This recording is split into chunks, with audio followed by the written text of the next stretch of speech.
Vida através da morte, capítulo 10. A proclamação de uma perfeita justiça. O apóstolo faz aqui uma pequena pausa. Trata-se da pressão do amor de seu coração. Irmãos, o bom desejo do meu coração e a oração a Deus por Israel é para a sua salvação. Romanos 10:1. Eles tinham zelo por Deus, mas não com entendimento.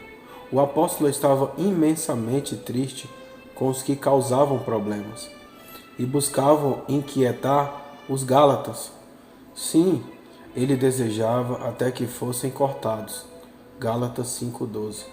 Mas o quanto ele chorou sobre a grande multidão de judeus enganados. Estamos nós tristes pela multidão que nos cerca? Podemos dizer que o desejo de nosso coração e nossa oração por eles, a Deus, é que possam ser salvos? Porquanto, não conhecendo a justiça de Deus e procurando estabelecer a sua própria justiça, não se sujeitaram à justiça de Deus. Romanos 10:3. Você deve estar lembrando de que a justiça de Deus é revelada no Evangelho.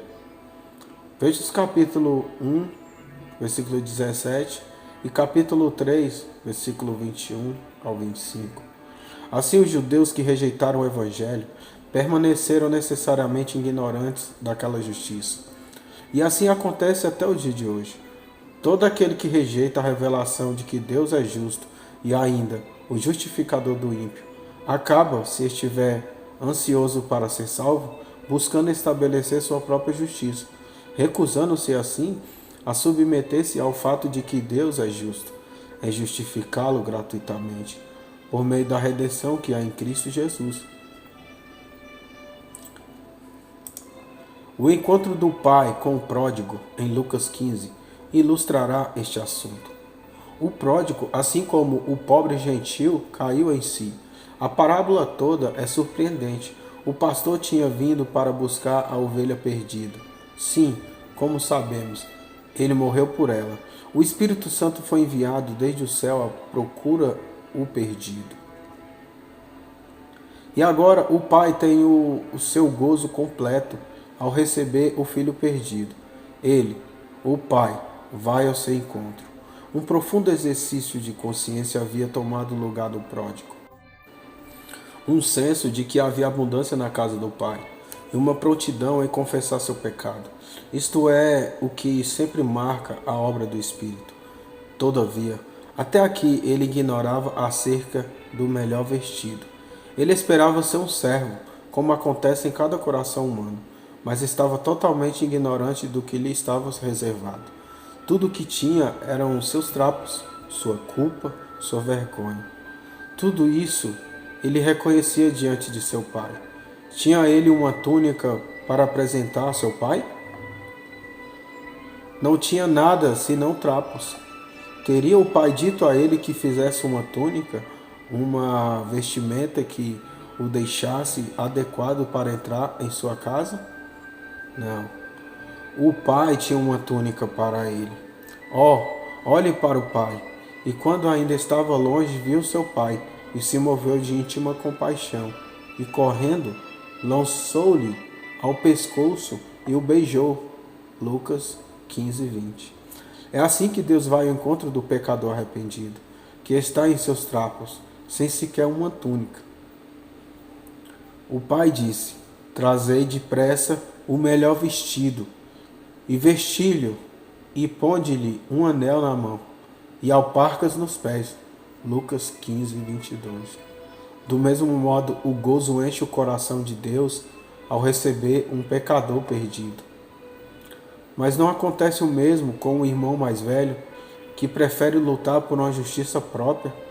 Que contraste! Um erro triste e fatal. O pródigo não tinha nenhuma túnica para apresentar-se ao pai.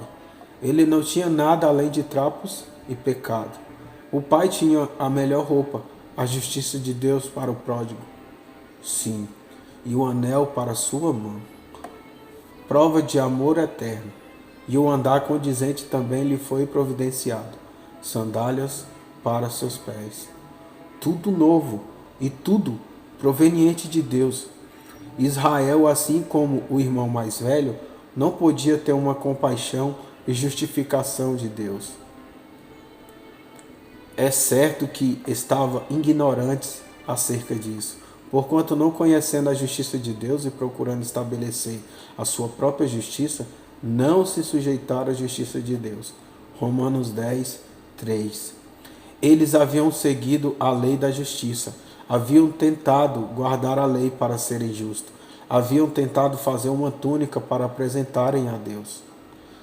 Mas não conheciam a melhor roupa que Deus tinha para dar-lhes. Será este o seu caso, leitor? Será que você está tentando produzir, fazer uma justiça para apresentá-la a Deus? Todavia, talvez você esteja perguntando: não devo tentar guardar a lei para ser bom e apto para a presença de Deus? Você não vê onde está o seu erro? Você não vê que está tentando trazer a túnica para Deus? Qual é a melhor roupa? Porque o fim da lei é Cristo, para a justiça de todo aquele que crê. Romanos 10, 4. Sim, Cristo é a melhor roupa, o fim de todas as exigências e de todos os sacrifícios da lei, que eram tipos. Deus fez dele justiça para nós. Não necessitamos de outra justiça para entrarmos na presença de Deus, nosso Pai. A justiça prática, exercitada diante dos homens, é uma outra questão, mas não é um assunto tratado aqui. Moisés descreve a justiça que é pela lei, dizendo: o homem que fizer estas coisas viverá por elas. Romanos 10, 5. Mas o pródigo não tinha feito essas coisas, e nós não fizemos essas coisas. Somos culpados e não temos justiça para apresentar a Deus. Mas crendo em Deus, Ele pode considerar-nos e nos considera de fato justo. E isso por uma obra que já foi consumada e não algo que ainda necessita ser feito. Cristo não descerá do céu para morrer na cruz. Ele já veio aqui e morreu por nossos pecados. Ele não terá que ressuscitar de entre os mortos, pois tudo já foi feito, tudo consumado. Assim como o Pai saiu ao encontro do pródigo, a palavra está junto de ti, na tua boca e no teu coração. Esta é a palavra da fé que pregamos, a saber, se com tua boca confessares ao Senhor Jesus e em teu coração creres que Deus o ressuscitou dos mortos, serás salvo. Romanos 10, 8, 9. Era justamente isso o que Israel não iria fazer. Eles não confessariam que Deus fez aquele mesmo Jesus que eles haviam rejeitado e crucificado, Senhor e Cristo. Eles se apegariam à lei para a justiça, e em seus corações não iriam crer em Cristo como a justiça deles diante de Deus. E quantos estão fazendo o mesmo até hoje? Procurarão ser justos, mas nunca conseguirão. Nunca conhecerão a justiça de Deus em justificá-lo no momento em que crescem. Agora o apóstolo cita como prova a própria Escritura que eles possuíam. Porque a Escritura diz: todo aquele que nele crê não será confundido. Romanos 10, 11.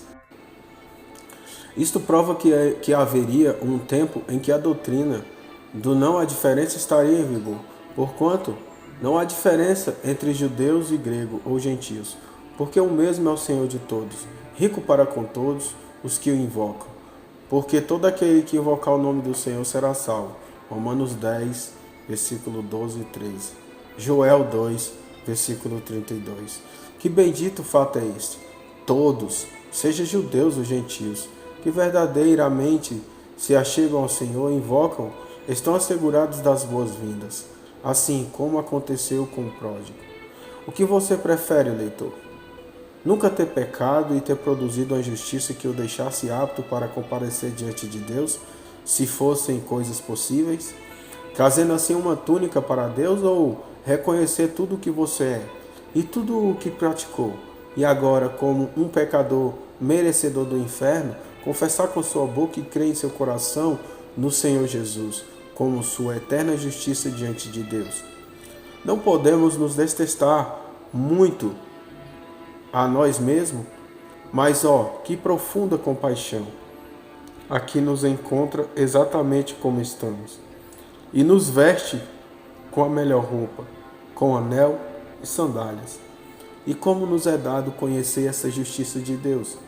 Leia os versículos 14 e 15 para ter a resposta. Escutando a palavra, o evangelho da paz que nos foi enviado, que boas novas. Aqueles que buscavam a justiça pela lei odiaram essas boas novas e os pregadores do evangelho. É exatamente o que acontece até hoje, por todos os que dizem que são judeus e não são. Não seria este um fato dos mais espantosos que o homem pudesse odiar e rejeitar o seu maior bem? O evangelho da paz?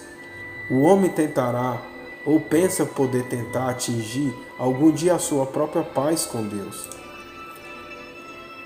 Mas não terá a paz que é feita pelo sangue de Jesus. A paz que é pregada àqueles que estão longe e àqueles que estão perto. Sim, a paz que é proclamada a todos, mas nem todos obedecem ao Evangelho, pois Isaías diz: Senhor, quem creu na nossa pregação? Romanos 10, 16. A palavra do Evangelho foi pregada a todo Israel, mas não quiseram crer. É pregada agora talvez como nunca o foi antes, a toda a cristandade, mas eles não a receberão. Veremos o resultado final de tudo isso no próximo capítulo. Deus tem os que lhe pertencem, apesar de toda a perversidade do homem, seja judeus ou gentios. Como Isaías claramente diz: fui achado pelos que me não buscavam, fui manifestado aos que por mim não perguntavam. Romanos 10, 20. O apóstolo provou assim as duas coisas tiradas das passagens do próprio Antigo Testamento deles, que não há diferença e que prevalece a soberania de Deus. Quem quer que seja, judeu ou grego, que invocar o Senhor será salvo. E que verdade que sustenta a alma! Ele terá misericórdia de quem tiver misericórdia. Teria Israel se perdido por Deus não desejar salvá-los? Mas contra Israel diz: todo dia estendi as minhas mãos a um povo rebelde e contradizente. Romanos 10, 21. Eles não quiseram ir a ele. Eles recusaram o melhor vestido, o anel e as sandálias. Que isso não aconteça com os leitores dessas linhas. Aquele que vai a ele, de maneira nenhuma, será lançado fora. Cheguemos ao final do capítulo 10.